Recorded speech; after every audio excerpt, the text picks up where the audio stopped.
Hello समस्त को वर्तमान समय दिल्ली में पड़ुଛି बहुत ही भीषण ठंडा। तो आज गोटे छोटिया कुकिंग ब्लॉगटे दिन आसिक है 11टा एवं मुझे जाऊँगी ब्रेकफास्ट प्रिपरेशन करने आते ठंडा माने वर्षा पड़ जाइए काली राति अल्प पड़ी तो लगी बहुत ही अधिका ठंडा पड़ुଛି। एवं मु पोहा तैयारी करी ग्रीन मटर वाला पोहा माने चूड़ा उपमा जोटा आमर ओडिया रे नॉर्मली कहती ताकू प्रिपरेशन करने को जाऊँगी। ठंडा रे इच्छा हो खाली घरे निजे बसिकी किए टिके जदि खाया को दे दिया बेड ऊपर बसी बसी ताहले बहुत ही भल लगता। एत शीत हो बाबरे यहाँ सका नॉर्मली पीए ये अच्छी आमर जीरा ता संगे पान मधुरी आउ जुआणी ये तीनटा जाक जिनस ए पड़ी। तीन टाक जिन बहुत जिनपाई माने काम करे बहुत भल। ये आम पोहार प्रिपरेशन करवा ओके दबा टिके तेल जेकोसी रिफाइंड तेल आपण मैंने यूज करें। तो यहाँ गोटे ब्लॉग जोटे आम कि कथबार्ता भी हवा आ सांगरे खाइबा भी बनेबा दुईटाक एका सांगरे चलिबो।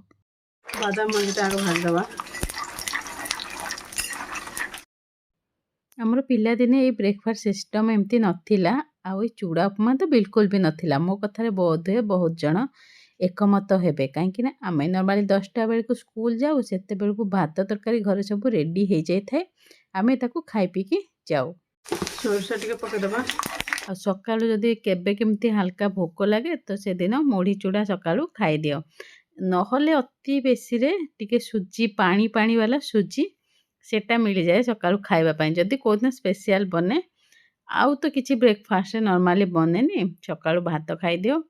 दी पर तो बहुत कम माने स्कूल जोटा लंच ब्रेक हुए सेटा बहुत कम लोकों को खाइबा को बहुत कम जन घर नेकी जाती। मु तो नेकी जाएनी जदि स्कूल रे किछि आलू चप बरा माउसी माने आसंती तांकोटो टिके किनिकी खाई दियो जदि मिली गला बोले पैसा को दिन। लंच रो कल्चर ही नथिला आउ एकुटिया जड़े नेकी खाइबा को भी खराब लागे सांग मानक आगरे। और टमाटो भी वर्तमान समय एठी चली बहुत रेट पता नहीं शीत दिने जबकि टमाटो सस्ता हवा था तभी बेबे 80-90 टंका ये रेट चली।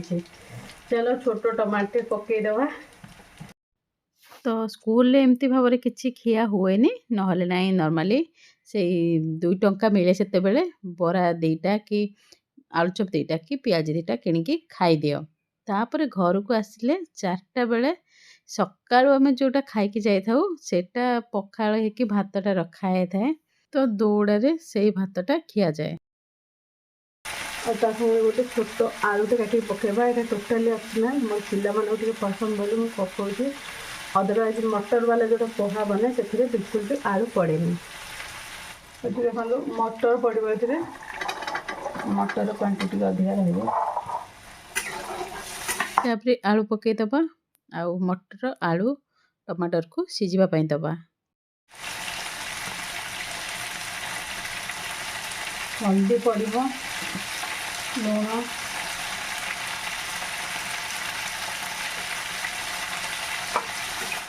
सबू परिबा सीझी जीवा परे एठी बादामटा तो नॉर्मली लास्ट को पड़े आपण माने चूड़ा पकई सारी बादामटा पकई पारिबे नहले तो नहीं एबे भी पकई देले चलिबो किसी असुविधा नहीं। एक्चुअली बादामटार हल्का टिके पानी पड़ीगला तो से मुझे पकई देजे से पानीटा सोक कर जीवो बोली बा ड्राए करदेबा बोली ताकू।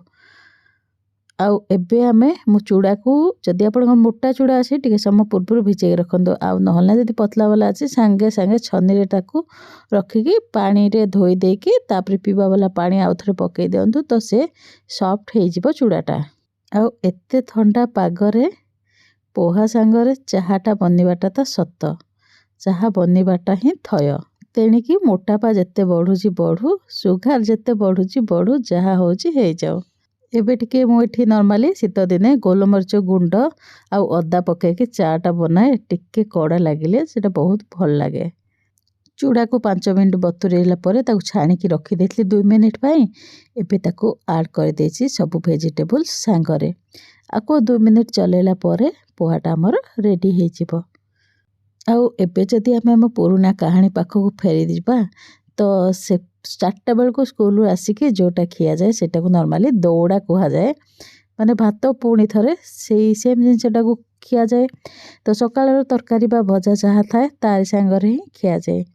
ଆଉ ବାକି ରାତିରେ ବହୁତ କମ୍ ଲୋକଙ୍କ ଘରେ ରୁଟି ହୁଏ। ଆମର ତ ମୋଷ୍ଟ ଅଫ୍ ଟାଇମ୍ ଭାତ ହିଁ ହୁଏ। ଶୀତ ଦିନ ହେଲେ ଟିକେ ରୁଟି ବଗେରା ହୁଏ। ଖରା ଦିନେ ପଖାଳ ଭାତ ତ ରାତିରେ କମ୍ପଲସରି, ତା ସାଙ୍ଗରେ ପୋଡ଼ାପୋଡ଼ି। ଆଉ ଶୀତ ଦିନ ହେଲେ ପ୍ରାୟ ରୁଟି ହୁଏ। ଆଉ ବର୍ଷା ଦିନେ ଡିପେଣ୍ଡ କରେ, ଯଦି ବର୍ଷା ହେଇଥାଏ ତାହେଲେ ରୁଟି ହୁଏ, ଅଦରୱାଇଜ୍ ଭାତ ହୁଏ। ଖାଲି ପେଟ ପିଇବେନି। ଆଉ ଏଇଟା ଥିଲା ଆମ ପିଲାଦିନ ସମୟର ଖାଇବା ପିଇବାର ଗୋଟେ କାହାଣୀ। ବହୁତ ଲୋକ ମୋ ସାଙ୍ଗରେ ରିଲେଟ୍ କରିପାରୁଥିବେ ଏସବୁକୁ ନେଇକି।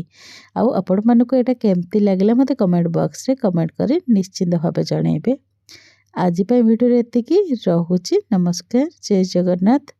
ଆଉ ଯଦି ଏଇଟା ଭଲ ଲାଗେ ଆପଣମାନେ କମେଣ୍ଟ କରିବେ, ଆଗକୁ ଏମିତି କିଛି ମୁଁ ନେଇ ଆସିବି ଭିଡ଼ିଓ ସବୁ।